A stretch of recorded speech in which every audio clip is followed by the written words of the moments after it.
Bien sûr que j'ai peur, parce que, comme vous le savez, hein, je ne sais pas si vous connaissez le 8e arrondissement, c'est ce qu'on appelle le poumon économique de la capitale. Ah oui. Il y a 37 000 habitants, 200 000 personnes viennent y travailler chaque jour. Vous pensez bien que les commerçants, les restaurateurs, tout le monde a peur, et aussi les riverains, parce que j'ai quand même des habitants, les gens ne le savent pas. Sur l'avenue, il y a peut-être une vingtaine, mais derrière, toutes ces rues, avec les écoles et tout ça, donc j'ai des habitants, et ils ont tous peur de ce qui va se passer, et j'ai retraduit effectivement leur peur. Donc pour mercredi, on espère tous que les choses vont bien se passer et qu'il n'y aura pas de débordement, parce que vous le savez certainement, en 98, vous savez qu'en 98, il y a eu une voiture, une personne dans la voiture, elle a paniqué et elle a foncé. 150 personnes blessées, dont 2 morts.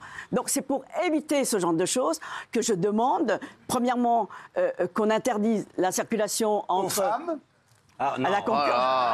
entre la place de la Concorde et la place de l'Étoile. Il en sort une mauvaise parmi tous, Voilà. c'est ça là. Non. Et qu'on filtre les arrivées sur l'avenue des Champs-Élysées. Voilà, on filtre les arrivées sur les Champs-Élysées pour empêcher que certains casseurs, il faut dire les choses, que certains casseurs arrivent avec les mortiers. Parce que quand vous venez fêter une victoire, vous ne venez pas avec des mortiers, ni avec des barres et tout ça. Voilà, donc, alors, on va voir ce qui s'est passé déjà samedi soir. Et vous allez nous dire ce que vous craignez pour mercredi. C'est vrai que, voilà, Gilles, tu vas nous dire ce que tu en penses aussi. Oui, avec plaisir. Je rigolais.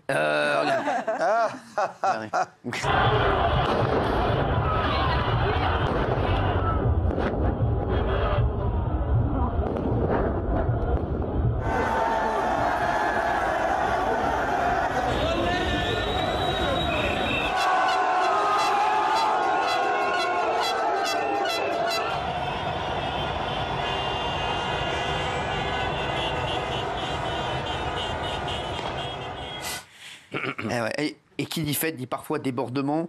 Et c'est regardez sur les Champs-Élysées et vous craignez pire mercredi. Hein, c'est ça, on va voir ce qui s'est passé. Rien.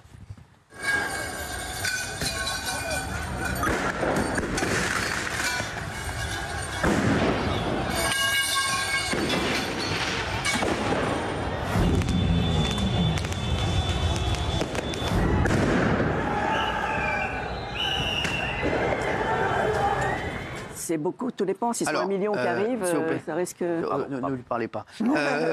Merci, non, ça sert à rien, s'il vous plaît.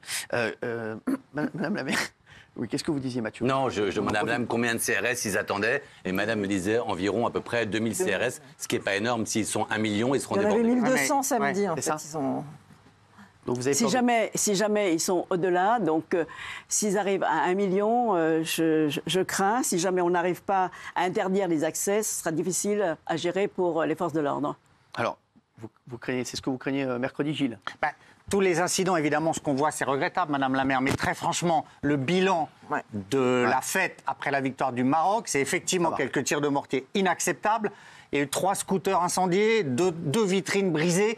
C'est quand même majoritairement une belle fête qui s'est passée. Et la joie des Marocains était communicative. C'est parce que je veux défendre. C'est parce que je veux défendre les supporters, les personnes qui viennent fêter la victoire, que j'essaie de demander qu'il y ait des mesures supplémentaires pour éviter des débordements. Oui. Sauf que quand vous parlez de guerre civile, là, je trouve que le mot n'est pas approprié. S'il y a des débordements, ce sera sans doute des black blocs, mais ça n'a rien à voir avec les Marocains, madame. T'en sais rien, ça? On n'en sait rien, pardon. Mais jusqu'à maintenant, regardez, en 2018, quand, suite à la Coupe du Monde, ils sont arrivés, ils sont quand même rentrés donc, au drugstore, ils ont pillé, ils ont cassé. Le drugstore Publicis sur les Champs-Élysées, 5 fois, ils ont refait les vitrines.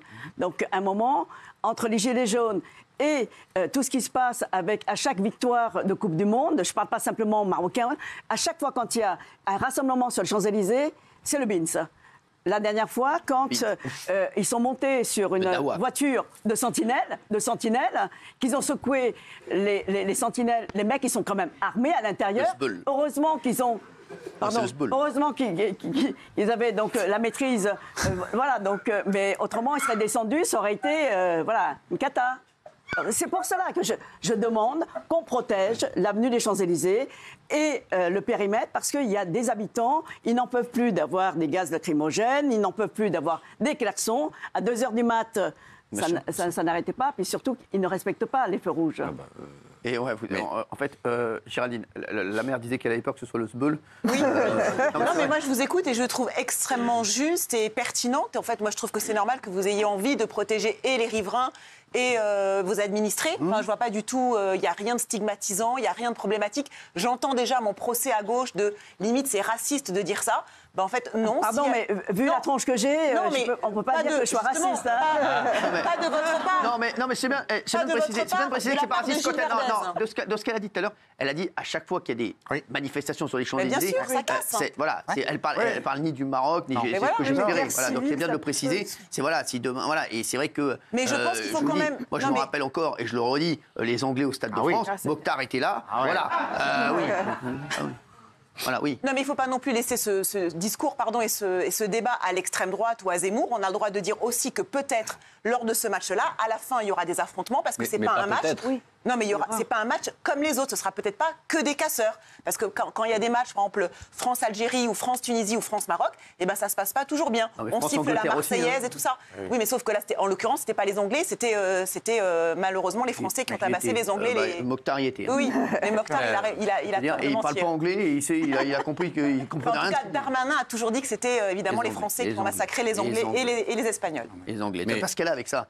Elle a mangé 2 fois du pudding. Elle a mangé 2 fois du pudding. Elle a parlé 3 fois à Bertrand Descartes. Elle croit qu'elle est sa copine avec le roi Charles. Il ne faut pas divulguer des fake news. Non, c'est pas des fake news, Géraldine. Toi, tais-toi parce que tu connais rien. C'est pas des fake news. C'est pas des fake news. C'est les Anglais. Les mecs, on va aller à copine avec le gars de la buffette du PSG. On redescend.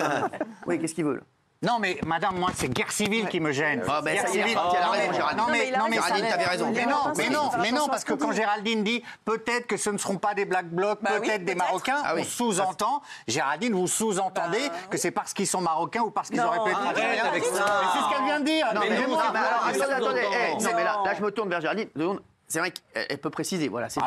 Parce qu'elle a dit quand il y a des matchs. Les matchs, ça ouvre le c'est pareil, Italie-France, c'est pareil. Mais il y a des délinquants partout. Il y a des délinquants chez les Anglais, chez les Marocains, chez les Français. Arrêtez tout le temps. En fait, toi, t'as un côté mais insupportable. C'est raciste à l'envers, en fait. C'est quoi que tu voulais dire, Géraldine? Pour lui expliquer à Gilles. Je voulais dire qu'il pouvait y avoir des échauffourées, il pouvait y avoir de la délinquance partout et ça pouvait mal se passer du côté marocain et du côté français. Voilà, c'est tout. Il n'y a pas de problème.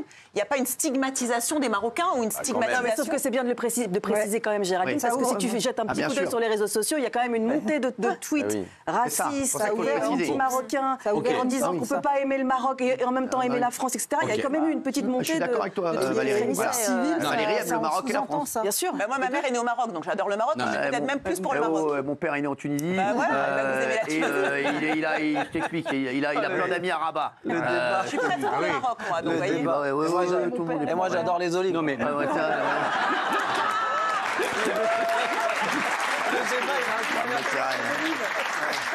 C'est Ndarka, je ne sais pas si vous avez remarqué, depuis qu'ils ont gagné contre le Portugal et qu'ils sont en demi-finale, il n'y a que des gars qui ont des origines marocaines. Je vois des gars. Salut Gontran, non mais tu sais que mon père a vécu 3 ans sur Ouarzazate. Non mais sans déconner, mais je te jure, c'est incroyable. Tout le monde est marocain, c'est un truc de fou, il y a que des Marocains partout.